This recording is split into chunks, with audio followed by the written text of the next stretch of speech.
We feel that the US president, head of the most powerful country in the world, the only person actually who could make a difference right now is President Trump, if he can mediate between us. Because there is, as you report mentioned, there's a huge humanitarian crisis brewing up. 8 million people have been locked inside in Kashmir now for almost 53 days. And so we hope that the US president intervenes. Problem I'm facing right now is, unfortunately, and it is unfortunate, and it's being realistic, countries look upon India as a market of 1.2 billion people. And that's what I'm sad to say, that's what the Indian Prime Minister is, that's his leverage. And that's why he's done something so incredible, revoking the Constitution, going against UN resolutions, and he's actually boxed in these people. And so US being the strongest country in the world with leverage in the UN Security Council, and just as the biggest trading partner of India, US has the best leverage, and that's what Mr. Trump has in his hands.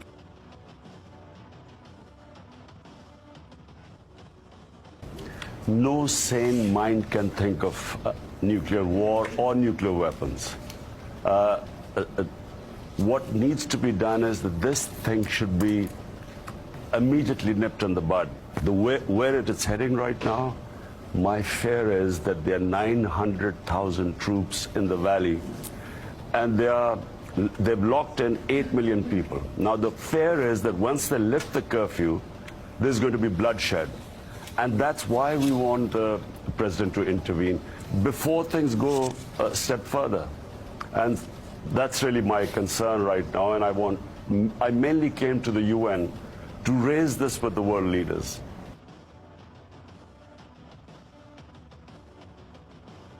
This is a completely separate issue. It concerns over 1 billion people of the Indian subcontinent. So this, the United States #1, but United Nations Security Council is the other option.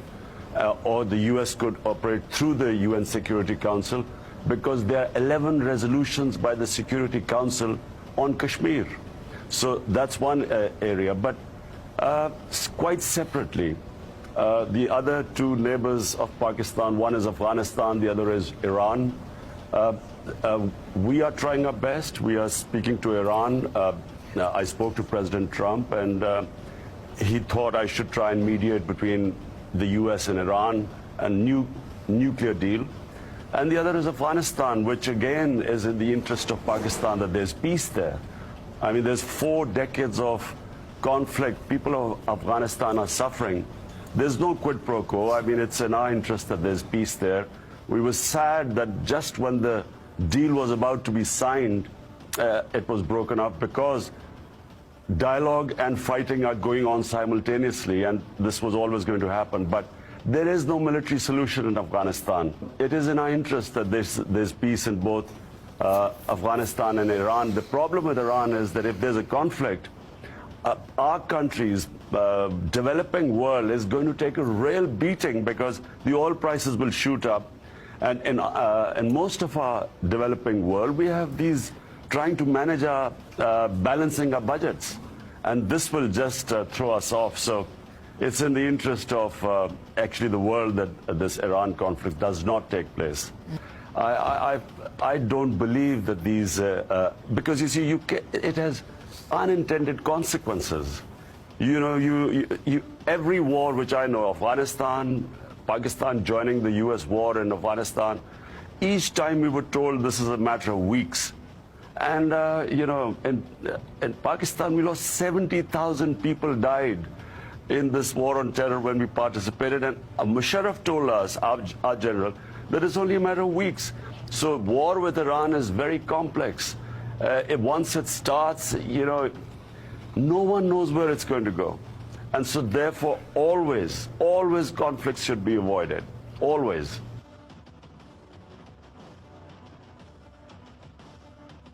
Definitely. This is the best relationship Pakistan had with the U.S. in almost 2 decades. But let me just give you a brief history. Pakistan joined, U.S. and Pakistan got together against the Soviets when they invaded Afghanistan. And so Pakistan trained militants to fight jihad. They were called Mujahideen, who fought against the Soviets. And so these groups came and they operated from Pakistan in the 80s. Come 1989, Soviets retreat from Afghanistan, the US packs up and leaves. And in 91, we were slapped with sanctions, Pressler sanctions. So that was a shock because Pakistan had, by this time, 4 million Afghan refugees. We were left with these militant groups, and sectarian terrorism started in Pakistan. Come 9/11, we again joined the US. And I remember George Bush saying that, look, this time it will be different. We are not going to abandon you.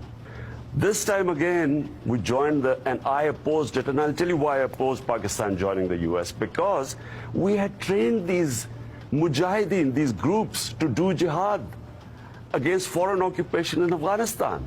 Now, when the Americans turned up in Afghanistan, how are we going to explain to them that now it's no longer jihad, it's terrorism?